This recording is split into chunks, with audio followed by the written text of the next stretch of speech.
반갑습니다. 짱쌤입니다. 이번 시간에는 컴말 2급 실기 2024년 상시 1회 문제에 대해서 보도록 하겠습니다. 자, 2024년 개정이 되면서 문제 유형이 조금 바뀐 것들이 있죠. 근데 컴말 2급 같은 경우에는 많이 변경은 안 됐고요. 함수가 추가된 것들이 있다 그랬습니다. 근데 이번에 제시된 2024년 상시 1회는 지난번과 거의 차이가 없어요. 그래서 여러분들이 공부를 할 때는 2021년부터 2023년까지 문제들도 계속적으로 봐줘야 될 것 같습니다. 자, 문제 파일을 엑셀 파일을 띄우고요. 자, 보도록 할 건데 기본 작업 1번 데이터 입력하는 건 제일 마지막에 한다는 거 여러분들이 알죠? 그래서 기본 작업 1번은 가장 마지막에 하고요. 여러분들이 먼저 해줘야 될 건 자, 기본 작업 2번입니다. 그래서 기본 작업 2번에 대해서 작업을 하고요. 순서대로 다 하고 난 다음에 마지막에 시간이 남다 그러면 기본 작업 1번으로 넘어간다 그랬습니다. 자, 문제는 꼼꼼하게 보고요. 각 동그라미 한 개당 2점이라 그랬죠. 자, 천천히 보도록 할게요. 화면을 조금 크게 해놓고요. 보도록 하겠습니다.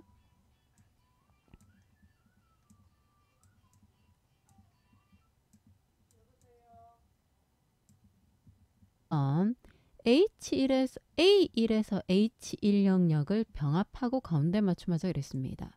자, A1에서 H1 영역이죠.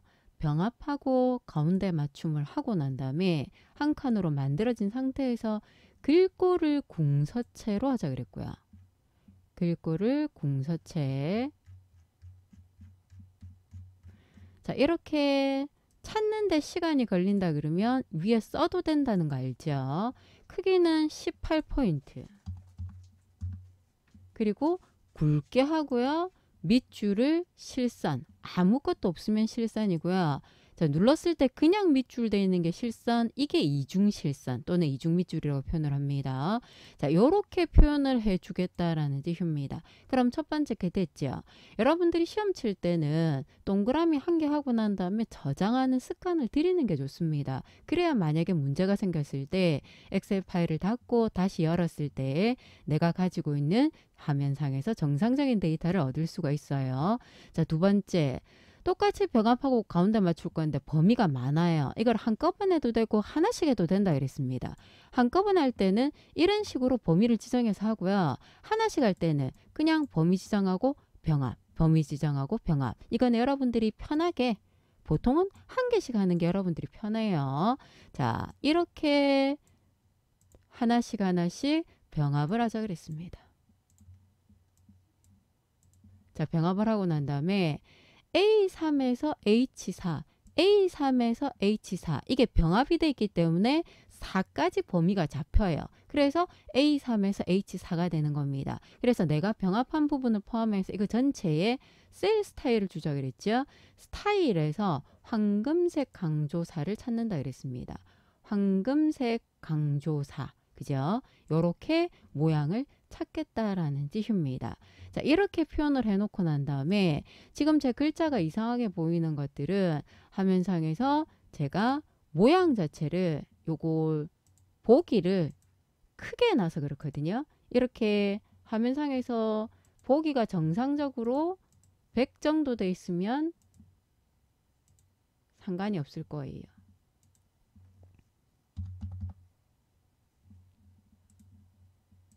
이렇게 돼 있으면 이렇게 보일 건데 제가 지금 보기를 크게 해서 글자가 이런 식으로 보이는 거니까 신경을 안 써도 되겠습니다.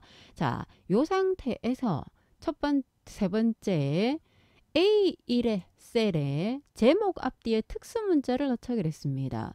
자, 제목 앞뒤에 특수문자를 넣었는데 특수문자 요 뒤에 띄어쓰기 하라는 말은 없거든요. 근데 이 결과가 문제 그림으로 제시가 안 되기 때문에 띄어쓸 필요는 없고요. 그냥 넣어주면 돼요. 이 크로바 기호를. 자, 더블 클릭하거나 아니면 요 위에 수식 입력줄에 커서를 둬도 되죠. 여러분들이 편한 대로. 자, 미음 누르고요. 한자키. 기호 문자를 찾아서 클로바. 뒤에도 똑같이 미음 누르고 한자키. 자, 요렇게 표시를 하겠다라는 뜻입니다. 자, 그리고 난 다음에 H5에서 H14 영역에 1000단위 구분 기호와 뒤에 1을 붙이는데 요걸 잘 봐줘야 되죠. 0을 0으로 표시를 해야 돼요. 그죠? 0을 0으로 표시를 하겠다라고 했을 때, 자, 여러분들이 사용자 지정 가서 이게 마지막에 샵, 컴마, 샵, 0이 돼 있기 때문에 0을 0으로 표시를 하는 거고, 요 마지막에 샵이 돼 있으면 0을 0으로 표시를 안 합니다. 그래서 기본적으로는 0을 0으로 표시를 하는 게 많기 때문에 아, 이거구나라고 생각을 하고요. 그 뒤에 원을 붙이라 그랬습니다. 우리가 붙일 때는 가급적이면 다운표안의 글자를 쓰는 게 좋다 그랬죠. 그래서 이렇게 보기가 나오는 게 정상입니다. 그래서 이렇게 만들어내겠다는 뜻이에요. 자, 5번. A3에서 H14. 제가 자꾸 A를 H라고 읽네요. 이 영역에 모든 테두리를 먼저 하고 그리고 난 다음에 굵은 바깥쪽 테두리를 하자 그랬습니다. 그럼 밖에만 이렇게 굵어질 거거든요. 자, 이 서식을 지정하면서 열너비가 알아서 늘려졌잖아요. 그럼 관계없는데 혹시나 이렇게 해서 샵이 보인다. 만약에 안 늘어났다 그러면 더블 클릭해서 여러분들이 늘려주는 건 상관이 없을 것 같아요. 그래서 이렇게 만들어졌다라는 게 기본 작업 2번 처리가 끝났다라고 생각을 하고요. 동그라미 하나씩 할 때마다 저장 버튼 누른다. 또는 다 하고 난 다음에 꼭 저장 버튼 누른다. 저장은 여러분들이 선택사항으로 계속적으로 눌러줘야 된다라는 걸 기억을 합니다. 자, 기본 작업 3번으로 가서 조건부 서식이에요. 자, 조건부 서식을 설정을 할 건데, 자, 조건부 서식에서 여러분들이 잘 보면 어떤 식으로 들어와 있냐면 제목이 위에 데이터가 아래로 들어오죠. 그럼 그 말은 무슨 말이냐면 열이 고정된다는 뜻이에요. 만약에 제목이 왼쪽에 데이터가 오른쪽에 있으면 행이 고정돼야 되거든요. 근데 대부분은 열이 고정돼 있는 상태입니다. 제목은 범위에 안 들어가는 게 보일 거예요. 그죠? A4에서 F15 영역까지만 작업을 한다 그랬습니다. 자, 이 상태에서 수식을 이용할 건데 규칙은 하나만 지정하자 그랬습니다. 자, 조건부 서식에 새 규칙 수식을 선택해 놓고요. 자, 조건에 처음에 이 꼴이 들어가야 되죠. 누가 대출 금액의 평균보다 크다 그랬어. 그러면 대출 금액 열은 D열이잖아. 그죠? D열이 고정돼 있어야 된다. 기억을 해줘야 돼요. 첫 번째 대출 금액 자리 클릭을 하고요. 그럼 얘는 무조건 절대 참조로 나타나기 때문에 F4 두 번 눌러서 D만 고정, 달러 D4로 고쳐줘야 돼. 그죠? 그래야 그 다음은 D5, D6 이렇게 쭉 D15까지 변하면서 물어볼 수 있습니다. 이게 크다 그랬어. 크다. 누구보다 크다? 대출 금액 전체 평균보다. 그럼 평균이면 무슨 함수가 들어와야 됩니까? 에버리지 함수가 들어가야 돼요. 에버리지. 요때 함수는 손으로 적어야 되죠. 마법사의 도움을 쓸 수가 없습니다. 이게 힘들면 밖에서 해서 잘라서 붙여도 된다 그랬습니다. 전체 대출 금액. 알아서 절대 참조 들어오는 게 보이죠? 자, 이게 조건이에요. 이 조건을 만족할 때 서식으로 가서요. 글꼴색을 표준색 빨강. 마우스 갖다 댔을 때 글꼴 이름은 색깔 이름이 뜬다 그랬습니다. 그리고 스타일은 굵게로 지정하자 그랬죠. 그죠? 확인했을 때 자, 이런 식으로 결과가 나타나면 정상입니다. 그래서 이 문제를 틀리는 경우는 범위를 이렇게 여기서부터 설정해서 잘못되는 경우가 첫 번째, 두 번째는 첫 번째 선택했던 얘 D4를 열 고정으로 바꿔야 되는데 그걸 안 한 경우. 그래서 그로 두 가지 경우가 가장 오류가 많이 발생하기 때문에 신경 쓸 수 있도록 합니다. 저장 버튼 눌러놓고요.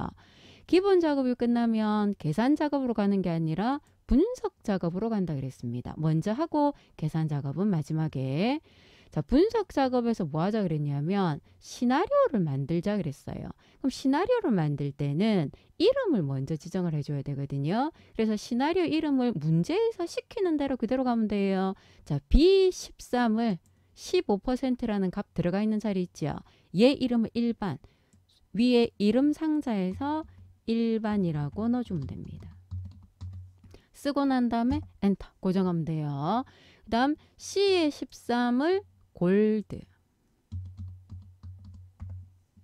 G10의 이름을 총이익금 할게.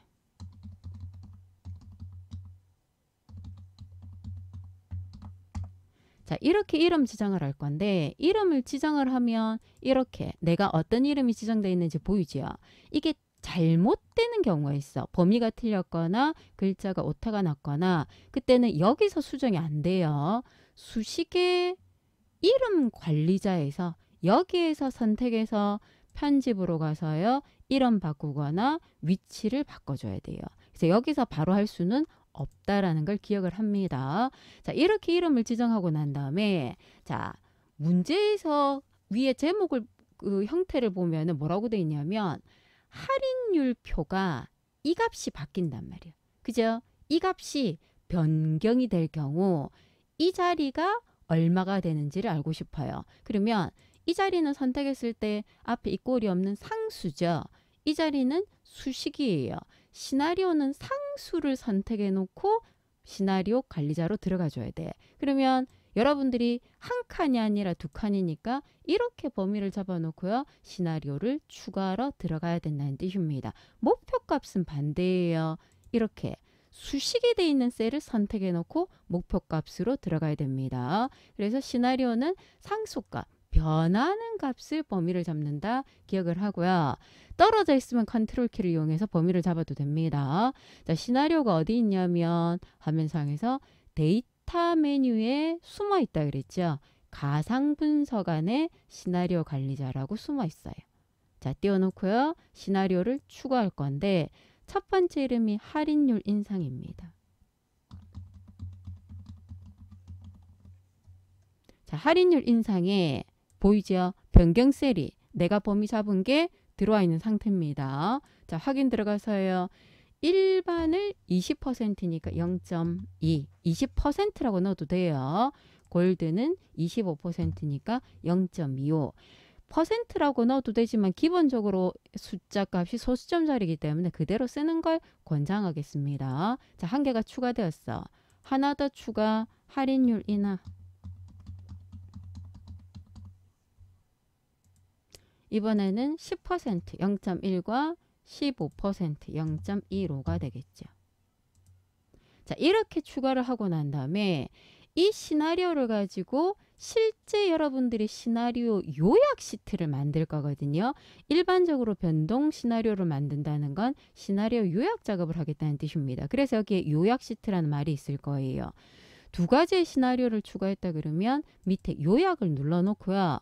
시나리오 요약을 만들 건데 결과가 얘가 변하는 걸 본다 그랬잖아. 알아서 화면상에서 찾아갑니다. 만약에 이게 한 칸이 아니다 그러면 이렇게 여러 칸 떨어져 있으면 컨트롤 이용해서 여러분들이 범위를 잡아도 되는데 우리는 요거 한 칸이죠. G10입니다. 그대로 확인. 그러면 이렇게 시나리오 시트가 나타나는데 분석 작업 1번 앞에 뜨죠. 그럼 내가 한 게 정확하게 되어졌다라는 걸 확인을 하는 거예요.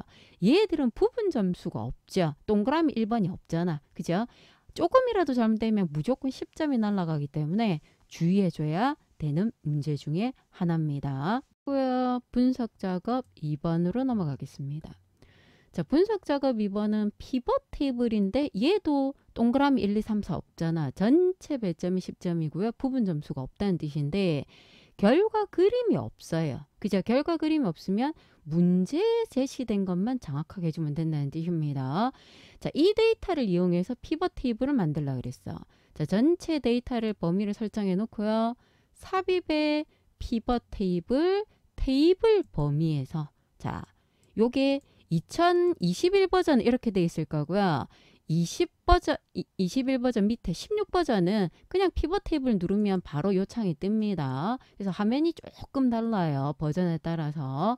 자, 이 범위를 가지고 피벗 테이블을 만들 건데 어디 만들 거냐면 현재 기존 워크시트에 A20부터 만들려고 그랬습니다. 그래서 A의 20번지를 선택해 놓고요. 자, 피벗 테이블 작업을 할 겁니다. 자, 확인. 그러면 피벗 테이블이 여기서부터 생길 거거든요. 자, 뭘 하라 그랬냐면 화면상에서 보이죠? 요렇게 작업하자 그랬어. 납품 일자를 필터로. 납품 일자를 필터로 끌고 오고요. 지역을 행으로.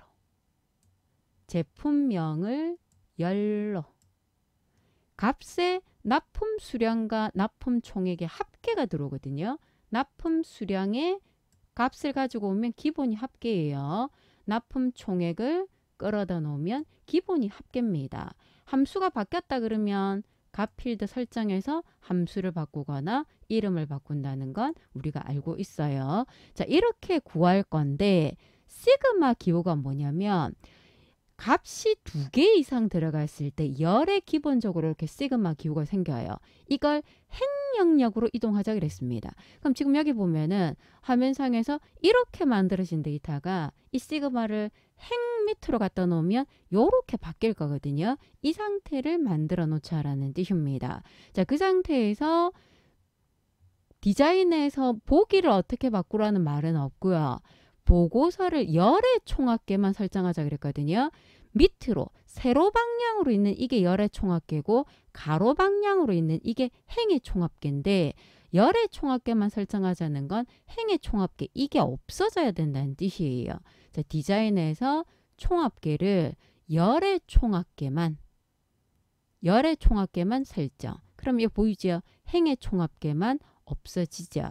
이 상태에서 다른 거 하라는 말이 전혀 없기 때문에 세 자리마다 쉼표 이런 것도 할 필요가 없고요.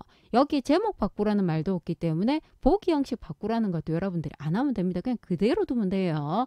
문제에서 제시한 것만 정확하게 작업을 해주면 된다라는 뜻입니다. 그대로 저장 버튼 눌러주면 되겠죠.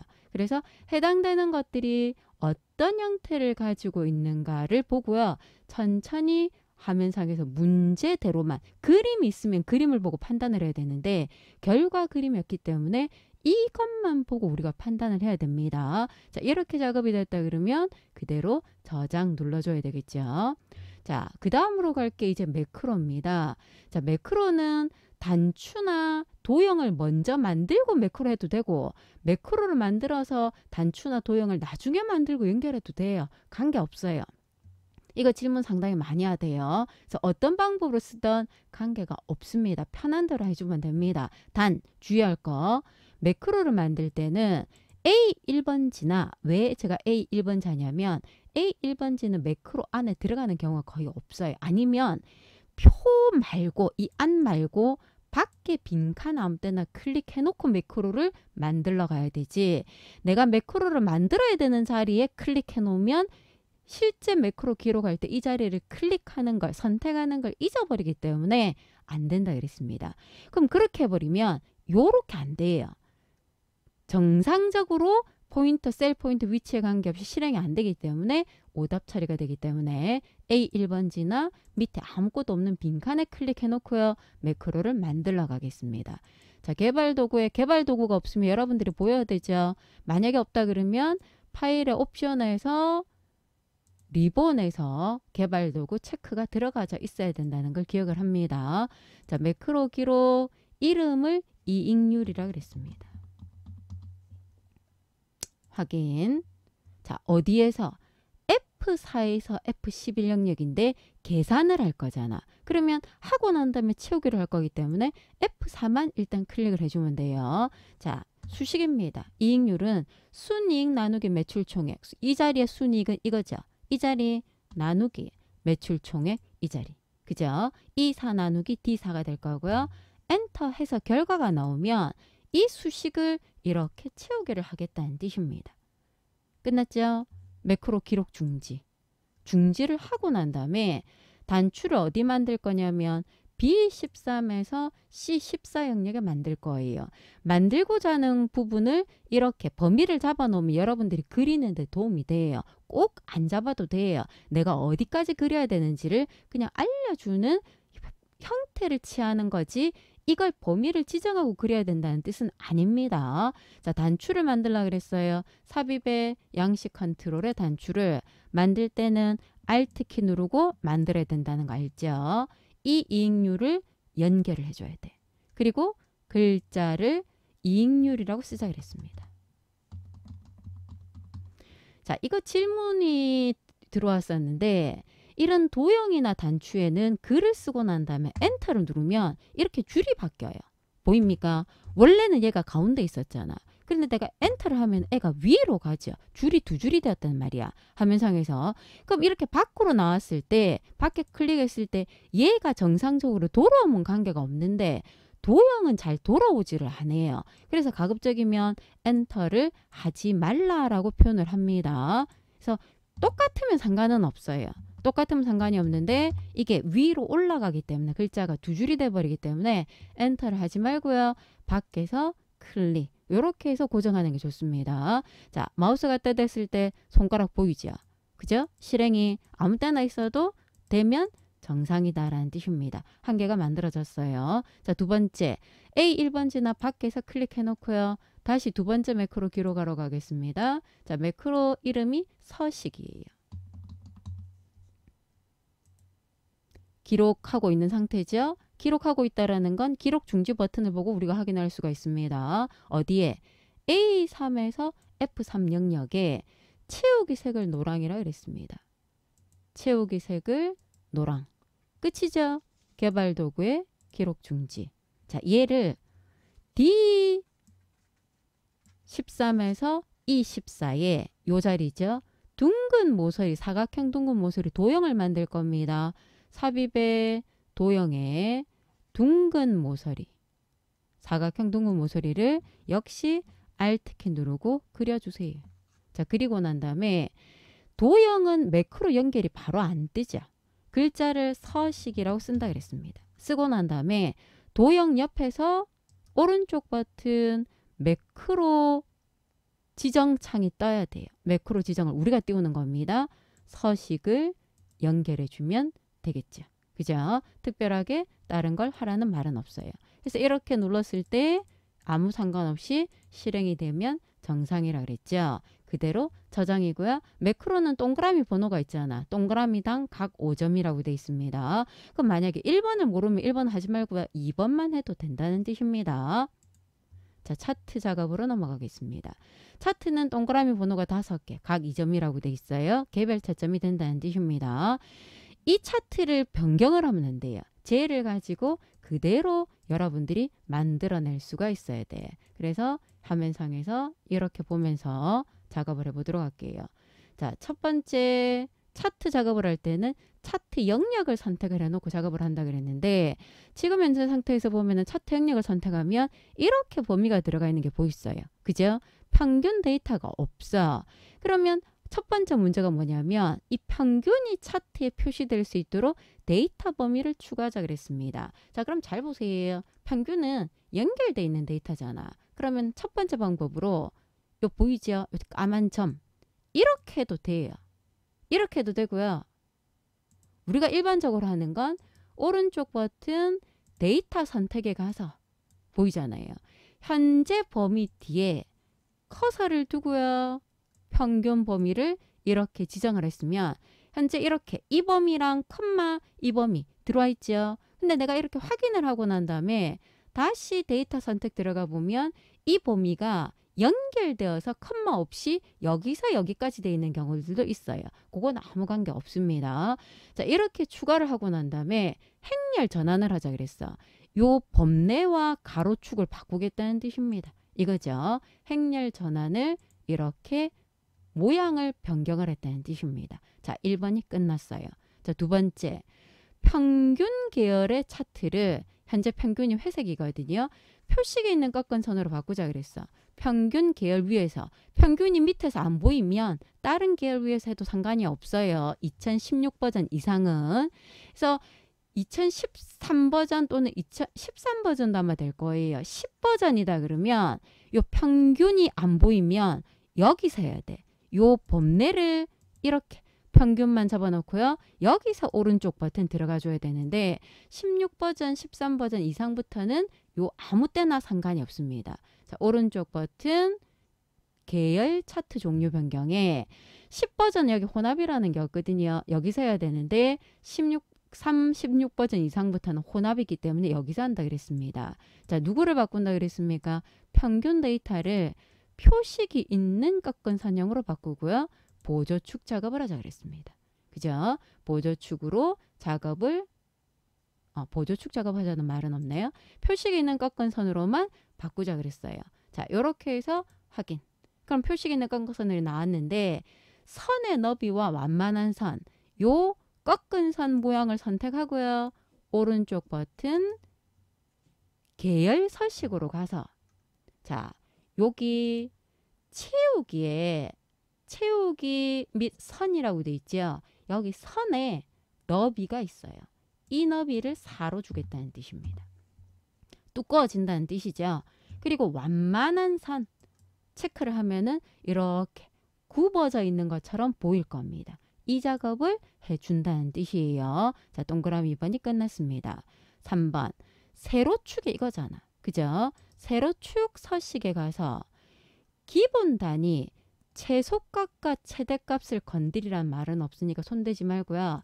기본 단위가 10인데 20으로 바꾸라 그랬거든요. 20. 그리고 표시 형식이 저 밑에 있는 게 보이죠? 표시 형식을 우리가 손으로 추가할 수도 있어요. 이 표시 형식을 여기에 없는 것들은 손으로 쓰고 추가도 가능한데 숫자 소수자릿수 1로 하자 그랬거든요. 범주를 숫자로 하고 소수자릿수를 1로 하라. 설정을 한다는 뜻입니다. 특별한 말이 없는 건 손대지 않습니다. 자, 이렇게 해서 세로갑축의 모양을 변경을 했고요. 네 번째 평균 계열만 회색이죠. 자, 이 평균 계열을 선택해 놓고요. 레이블 값을 표시하자 그랬습니다. 레이블 추가. 자, 레이블을 추가했을 때 기본적으로는 이렇게 숫자로만 뜨는데 여기에서 만약에 레이블을 추가를 해제해 볼까요? 레이블 추가를 그냥 레이블 말고 설명상 그리면 도형을 넣어줄 수가 있어요. 도형도 한 번씩 나오니까 일반적인 건 이거 바로 눌러도 됩니다. 옆으로 와서 이거 눌러도 돼요. 자, 레이블 추가했을 때 레이블이 지금 오른쪽으로 뜨는데 얘를 위쪽으로 올리라 그랬습니다. 그럼 얘들이 레이블이잖아. 레이블의 서식으로 가서요. 위쪽. 그래야 위로 갑니다. 보이죠? 5번 범례는 얘가 범례거든요.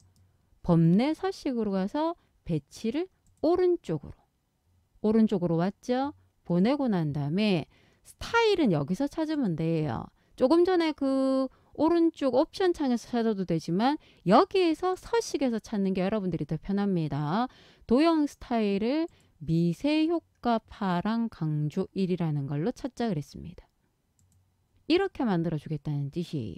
그죠? 그럼 이렇게 했을 때 이 그림과 얘가 정확한지를 보는데 간혹 색깔이 달라요 하는 경우들이 있어요. 주로 색깔은 언제 다르냐면은 뭔가 데이터를 계열을 삭제했을 때 색깔이 조금 달라지는 경우가 있는데 색깔은 채점에 영향을 주지 않으니까 요 색깔 파란색, 빨간색, 회색이잖아. 나는 이게 초록색이 됐는데요 라는 건 아무 관계 없으니까 신경을 안 써도 됩니다. 자, 그대로 저장하고요. 차트 작업까지 다 완전했다 그러면 계산 작업으로 넘어간다 그랬습니다. 그래서 계산 작업은 5문제 중에 우리의 목표는 3문제예요. 3문제만 정확하게 맞춘다라고 기억을 하고요. 쉬운 거부터 보자 그랬죠. 그래서 1번부터 5번까지 여러분들이 한번 읽어보고요. 한 1분 정도 시간을 들여서 제일 쉬운 거를 찾으세요. 제가 봤을 때 제일 쉬운 건 2번이 제일 쉬워요.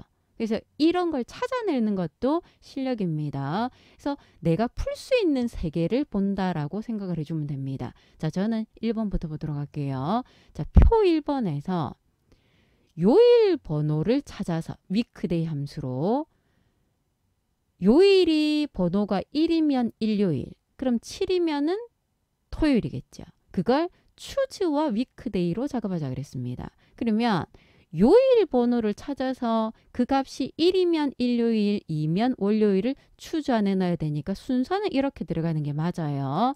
이걸 먼저 해서 안에 이걸 넣어도 되고요. 위크데이를 먼저 해서 잘라서 추즈 안에 붙여도 됩니다. 근데 여러분들은 순서대로 하는 걸 좀 편하게 생각을 하더라고요. 그래서 순서대로 한번 해보도록 할게요. 자, 이꼴 추즈 함수로 들어가겠습니다. 자, 추즈 함수. 손으로 쓰는 게 편하면 쭉 쓰세요. 자, 저는 마법사 창을 띄울게요. 자, 이렇게 추즈 함수로 들어와서 내가 실제 인수 값으로 돼야 되는 함수가 위크데이예요. 그럼 이 상태에서 이름 상자 옆에 삼각형을 누르고요. 여기서 위크데이를 찾아가줘야 되겠죠. 자, 위크데이. 누가 이 날짜 데이터가 C3 날짜 데이터를 기준으로 할 건데, 자, 리턴 타입이 일요일이 1이 된다 그랬어요. 밑에 보이죠? 일요일이 1번이고 토요일이 7번이면 유형을 1번. 그러니까 여기 맞춰줘야 돼. 아무 말이 없으면 상관이 없어요. 여러분들 마음대로 해도 됩니다. 그래서 우리는 유형이 1번이 돼야 되겠죠. 추즈 함수로 돌아올게요. 추즈 글자 위에서 수식 입력 줄에 클릭하면 이렇게 마법사 창이 돌아오겠죠. 그러면 추즈 함수는 이 값이 밸류 1이 1일 때, 1과 같을 때거든요. 조건 비교가 필요 없습니다. 일요일이라 그랬어요. 2하고 같으면 월요일 순서대로 적으면 돼요. 마우스를 밑에 클릭해도 되고요. 키보드 탭키 누르면 알아서 다음 칸으로 넘어갑니다. 그래서 탭키를 눌러서 이동해 주는 게 여러분들이 편할 거예요. 화요일, 토요일까지 쓰세요.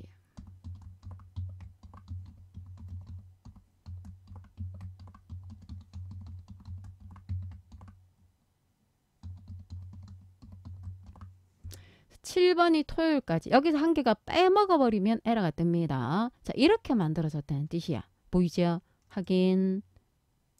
채웠을 때, 자, 정상적으로. 저는 일요일 글자 뒤에 이상한 게 하나 붙었네요. 자, 요렇게 모양이 만들어진다라는 뜻입니다. 됐죠? 자, 1번은 자주 나오는 것들이고요. 어려운 함수가 아니었습니다. 이건 상당히 자주 나왔었어요. 자, 두 번째, 한 개 하고 저장 버튼. 그죠? 한 개당 8점이잖아. 계산 작업이 배점이 굉장히 큰 거예요. 자, 2번. 표 2번에서 이 자리에 I11자리에 두 번째로 큰 값 라지를 써야 되겠죠? 세 번째로 작은 값 스몰을 써야 돼요. 제일 큰 거 그러면 맥스나 라지, 제일 작은 거 그러면 미니나 스몰인데 두 번째, 세 번째 그러면 반드시 라지와 스몰을 써야 됩니다. 차이는 뺀다는 뜻이죠. 즉 라지에서 스몰을 뺀다는 뜻입니다. 이건 중첩함수가 아니고요. 라지 따로 스몰 따로입니다. 자, 이꼴 라지를 찾아서 마법사를 이렇게 띄워보세요. 순이익 중에 이게 순이익이잖아요. 그죠? 근데 얘는 채우기가 필요 없이 한 개만 하고 끝날 거니까 절대 참 잘 필요 없어요. 두 번째로 큰 값을 구해요. 확인, 끝을 내세요. 그럼 얘가 두 번째로 큰 값이라는 뜻이야. 그죠? 화면상에서 얘가 첫 번째, 얘가 두 번째니까 맞잖아. 여기서 뺀다는 말이야. 수식 입력줄에서 빼기. 그 상태에서 스몰로 들어갑니다. 스몰. 마법사 띄워놓고요. 순이익에서 세 번째로 큰 값을 빼겠다는 뜻입니다. 그러면 큰 값, 두 번째로 큰 값 빼기 세 번째로 작은 값, 그러니까 결과가 얘가 나오더라 그 말입니다. 가장 쉬운 문제였대요. 3번.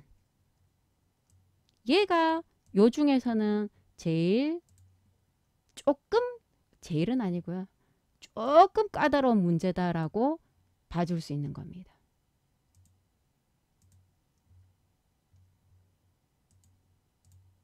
자, 보도록 할게요. 조금 줄여서 보도록 하겠습니다.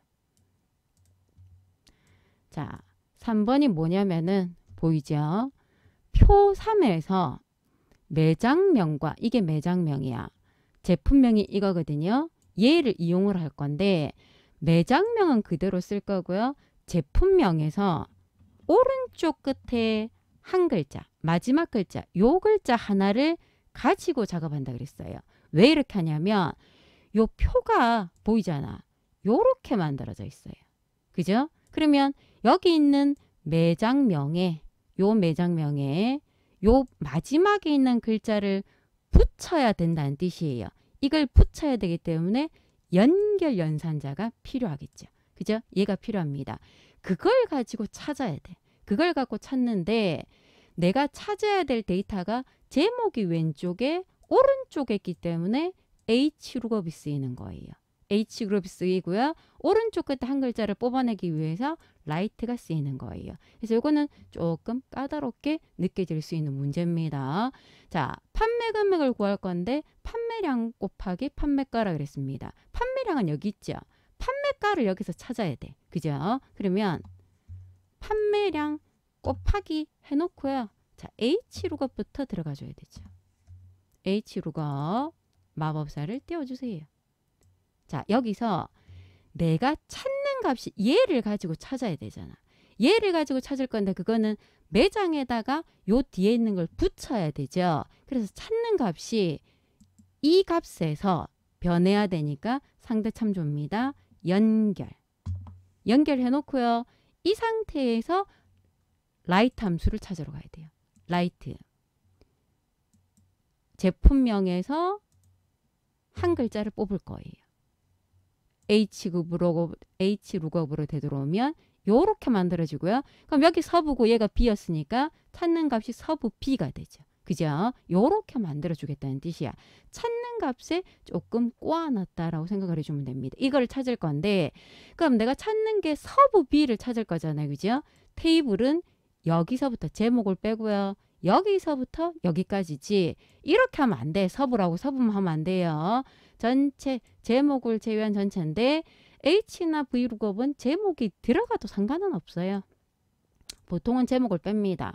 얘는 채우기 했을 때 변하면 안 되기 때문에 절대 참조인 거 알죠? 그럼 그 상태에서 내가 가지고 와야 될 건 판매가인데 판매가는 첫 번째, 두 번째, 세 번째 줄에 있는 게 보이죠? 그래서 3.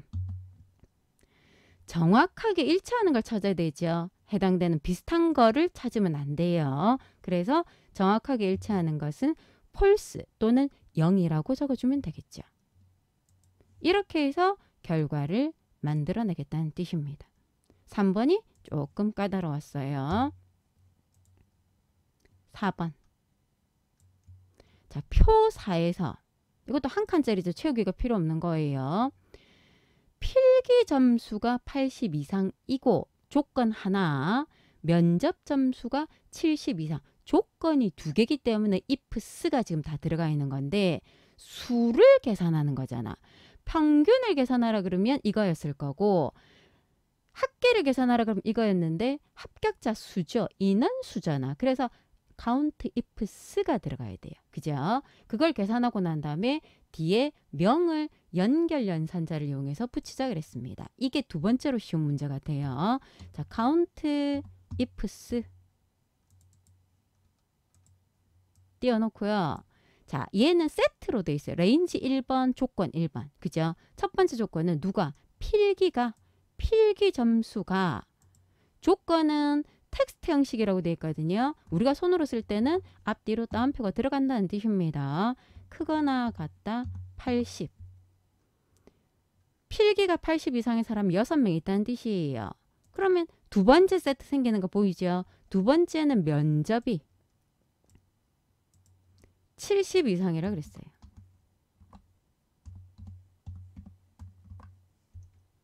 두 개의 조건을 만족하는 게 5개야. 보이잖아요? 확인하고 난 다음에 그 뒤에 연결명을 붙이면 됩니다. 간단하죠? 그래서 4번이 두 번째로 쉽습니다. 5번.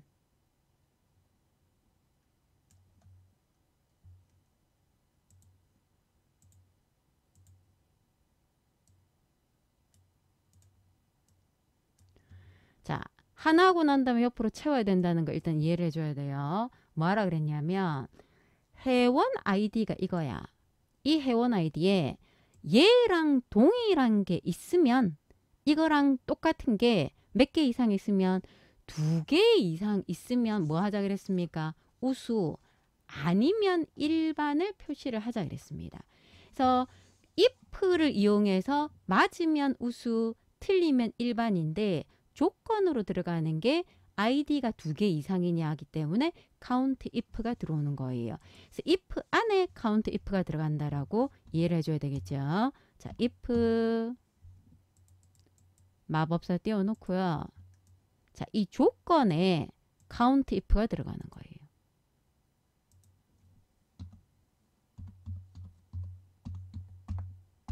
자, count if는 ifs하고 똑같은데 세트가 하나밖에 없는 게 count if예요. 자, 누가 화면상에서 해당되는 이 회원 아이디가, 그죠? 이 회원 아이디가 얘랑 같은 거거든요. 근데 보세요. 얘는 하나하고 옆으로 채울 거잖아. 채울 때 얘는 변하면 안 되죠. 그래서 쟤는 절대 참조가 들어와 줘야 됩니다. 얘는 변하면 안 돼. 얘랑 같은 거. 내가 손으로 쓰는 게 아니라 이거랑 같은 거기 때문에 따옴표가 필요 없겠죠. 그죠? 요거 자체랑 같은 거를 찾아내는 것들입니다. 얘는 변해야 되니까 상대 참조예요. 그럼 얘 결과에서 얘랑 같은 게 지금 몇 개 있다는 뜻입니까? 3개가 있다는 뜻이잖아요. 그러면 다시 if로 돌아와서 조건이 이걸로 끝이 아니야. 이 끝에 count if 끝에 결과가 2개 이상이냐 물어봐 줘야 되겠죠. 2개 이상이면 우수 아니면 일반이라 그랬습니다. 이렇게 만들어내겠다는 뜻이에요. 이 글자가 작으니까 이 부분을 보면 됩니다.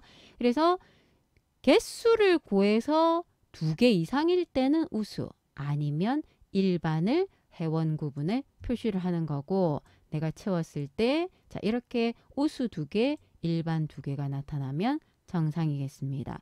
자 여기까지 다 했는데 시간이 남는다. 그러면 한 문제 하나 풀 때마다 저장한다 그랬죠. 시간이 남았다 그러면 기본 작업 가서 데이터 입력을 하세요. 이거 다 입력하는데 5점밖에 안 되기 때문에 이거 입력하는 첫 번째 이거부터 입력하는 거는 권장하지 않습니다.